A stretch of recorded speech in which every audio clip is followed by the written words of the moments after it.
പുതിയൊരു എപ്പിസോഡ് ആണ് ഇതിൻ്റെ ഈ ഫുട്ബോളിൻ്റെ. അപ്പം നിങ്ങൾ ഇത് സപ്പോർട്ട് ചെയ്യുക. പുതിയൊരു മാച്ച് സ്റ്റാർട്ട് ചെയ്യുകയാണ്. മാച്ച് ഓപ്പൺ ചെയ്യുവാണ്. എനിക്ക് അറിയില്ല ജയിക്കാൻ പറ്റുമെന്ന്. ഫസ്റ്റ് ട്രൈ ആണ്. ജയിക്കാൻ പറ്റുകയാണെങ്കിൽ ജയിക്കട്ടെ എന്ന രീതിയിൽ കളിക്കുകയാണ്. ഫസ്റ്റ് എപ്പിസോഡാണ്. ഇതിൽ ഇമ്പ്രൂവ് ആയി വരും. നിങ്ങൾ മാക്സിമം സപ്പോർട്ട് ചെയ്യുക. വീഡിയോ ക്വാളിറ്റി ഒക്കെ ക്ലിയർ ആണെങ്കിൽ പറയുക, കമൻറ്റ് ചെയ്യുക, സബ്സ്ക്രൈബ് ചെയ്യുക, സപ്പോർട്ട് ചെയ്യുക.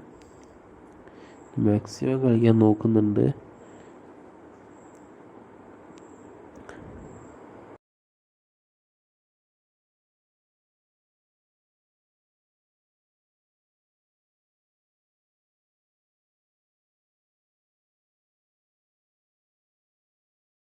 എല്ലാവരും മാച്ച് കണ്ടിട്ട് സപ്പോർട്ട് ചെയ്യുക. എന്ത് തോറ്റുപോയി അടുത്തന്നെ ഞാൻ വേഗം വരും. അപ്പോൾ സബ്സ്ക്രൈബ് മൈ ചാനൽ പ്ലീസ്.